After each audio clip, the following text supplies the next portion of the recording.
All right, y'all, welcome to the show. So in just a second, we have some bombshell reporting. This is actually a study that was done by the Libertarian Cato Institute, and they found that a shocking number of the people sent to the concentration camp in El Salvador, they are legal immigrants. Legal. So we'll talk about that. We also have Marco Rubio getting bitch slapped by a furious Democrat in a committee hearing. That's fun. Trump lectures the leader of South Africa about white genocide. We live in hell, y'all. We live in hell.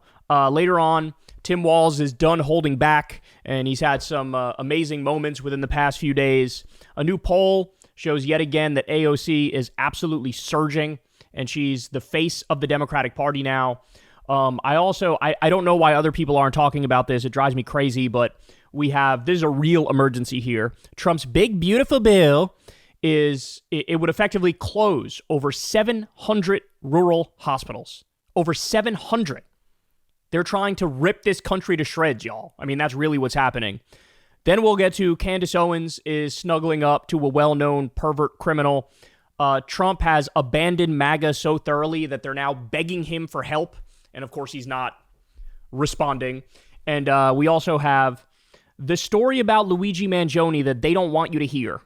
This is really something. You're not going to want to miss that. So we have all that and more. You guys know the drill. Everybody, please do me a favor. And if you're not subscribed, I don't know what you're doing with your life. Subscribe ASAP. That helps big time. It costs you absolutely nothing. Thank you, of course, to the people who support this show on Patreon. We couldn't do it without you. This is real independent media. I've never had a conversation with an advertiser. I've never done an ad read or anything like that. You guys fund the show from the ground up, and we have the default ads on YouTube, and that's it. And, of course, subscribe to Crystal, Kyle, and Friends on Substack. That's below. And go subscribe to Corin's World, the YouTube channel. We're still dropping Kyle and Corin episodes over there. We haven't missed a week since we started putting it over there. Really exciting stuff. Trying to get him to 100,000 subs. All right, guys. Let's get it. Here we go. At least 50 migrants sent to El Salvador entered the U.S. legally.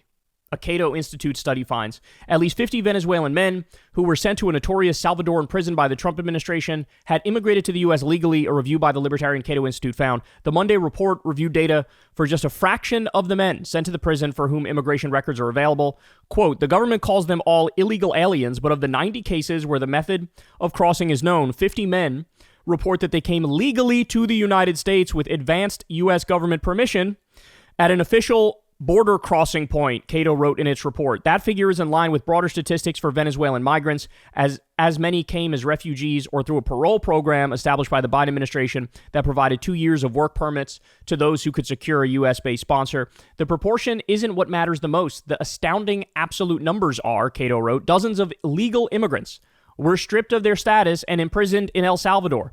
The report takes issue with the Trump administration's claims it deported immigrants who had illegally entered the country when in fact 21 were allowed into the country after presenting at a port of entry and 24 were paroled into the country. 4 came as refugees and 1 initially came on a tourist visa. Full records for the roughly 200 Venezuelans sent to prison in El Salvador have not been provided by the Trump administration.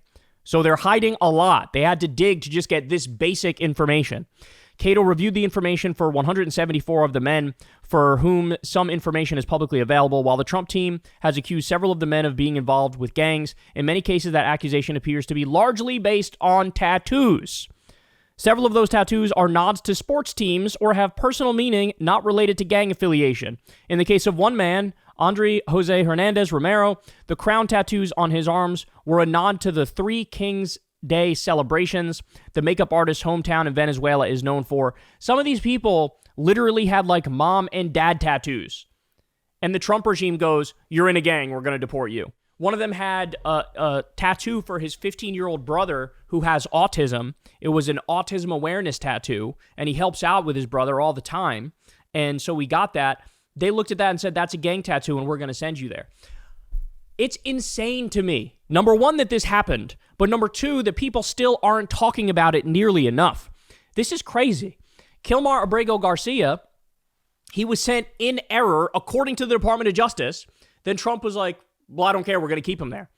We got Senator Van Hollen got to meet him, but he's still not released yet, even though we know he has no criminal record and he was sent there as a mistake.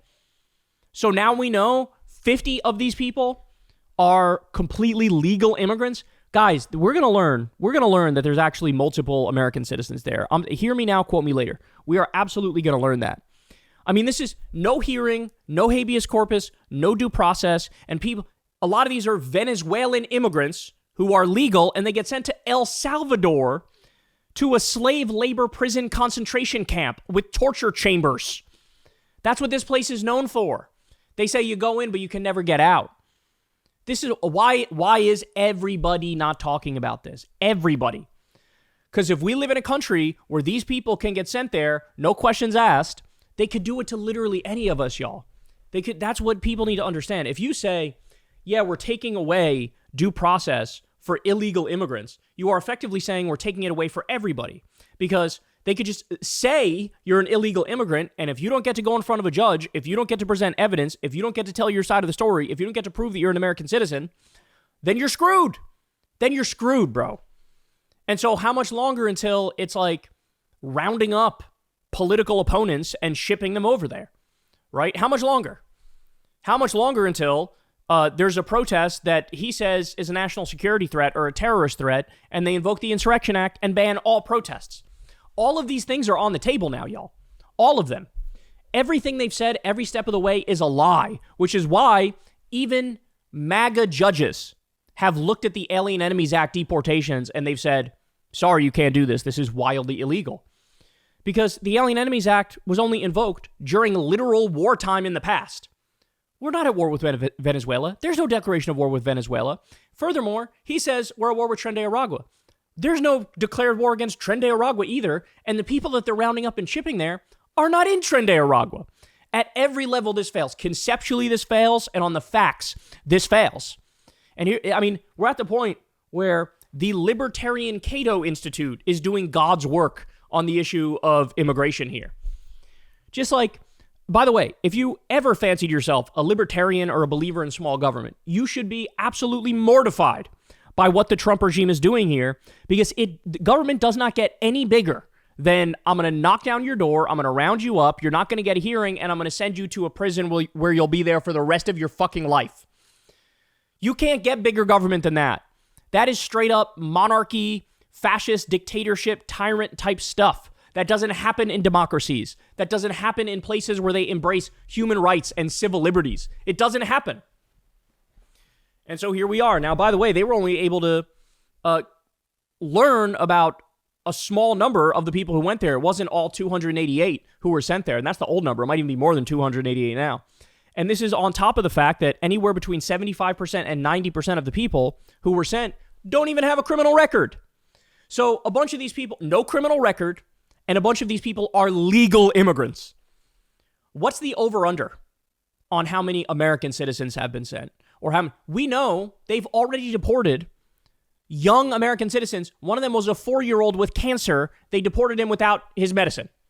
They tried to deport a woman immediately after she gave birth.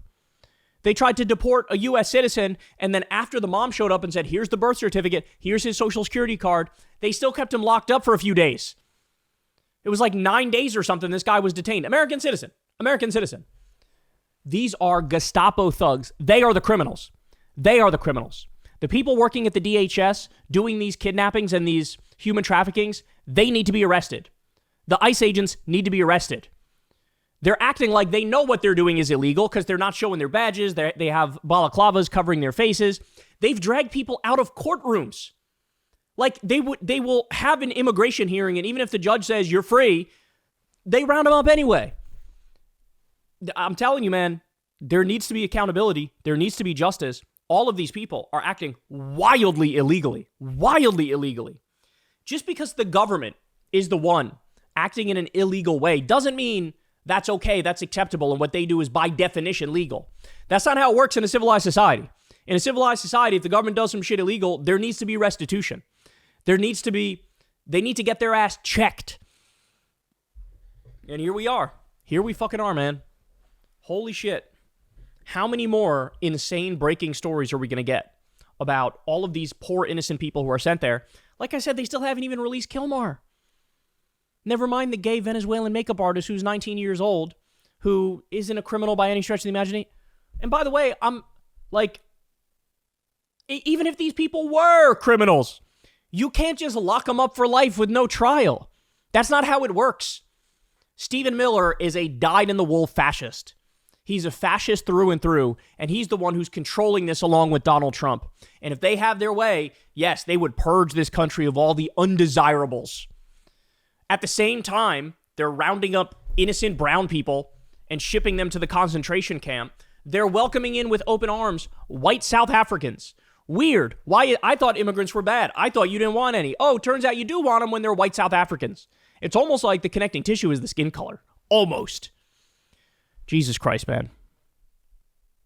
People need to speak up. They need to speak up. They need to yell about this because this is unacceptable. Again, if this stuff continues, rule of law is just dead. There is no rule of law. It's ruling by decree of the king. And I don't want to live in that country, and you shouldn't want to live in that country. Hey, y'all, do me a favor and like and subscribe. It helps out big time in the algorithm. Click the bell as well for notifications when videos drop, and watch that video on screen right now. You know you want to.